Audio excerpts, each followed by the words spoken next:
Dictation start होगा 5 second बाद। Ready,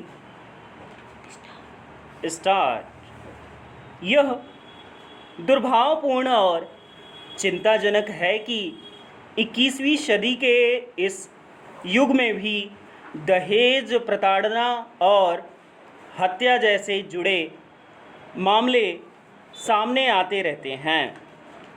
इन दिनों ऐसे ही 2 मामले चर्चा में हैं। एक नोएडा की तिवुषा शर्मा की अपनी ससुराल भोपाल में संदिग्ध परिस्थितियों में मौत का है, और दूसरा ग्रेटर नोएडा की दीपिका नागर का। दीपिका के स्वजन यह आरोप लगा रहे हैं कि उनकी बेटी की दहेज के कारण जान ले ली गई।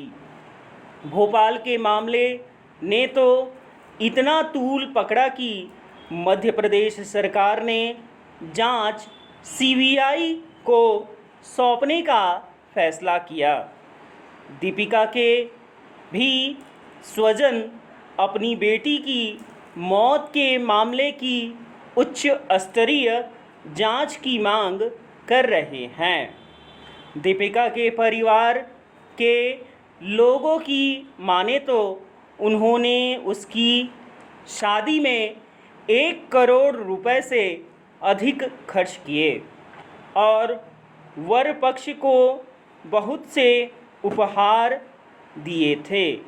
फिर भी और दहेज की मांग हो रही थी।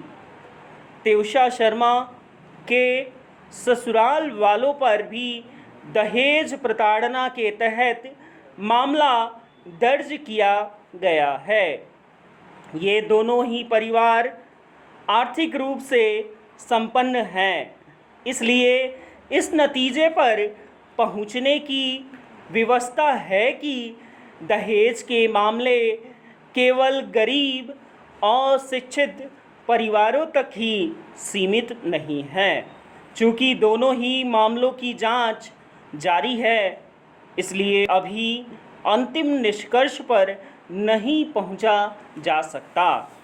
इसलिए और भी नहीं, क्योंकि कई बार दहेज प्रताड़ना के आरोप मिथ्या होते हैं और यह भी किसी से छिपा नहीं कि दहेज निवारक अधिनियम उन कानूनों में से है जिसका दुरुपयोग हो रहा है। इस दुरुपयोग को लेकर उच्च न्यायालयों से लेकर सर्वोच्च न्यायालय तक चिंता जता चुके हैं, लेकिन इसका यह भी अर्थ नहीं कि दहेज प्रताड़ना के सारे मामले झूठे होते हैं। Paragraph change.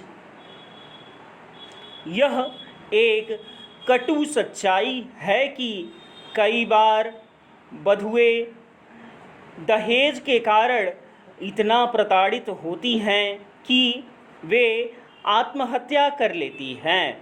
तथ्य यह भी है कि दहेज हत्या के मामलों में सज़ा होती रहती है।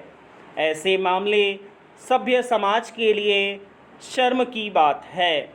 इससे कोई इनकार नहीं कर सकता कि बेटी के विवाह में स्वेच्छा से उपहार देने वाले माता पिता को कई बार वर पक्ष की वेजा मांगों को भी मानना पड़ता है।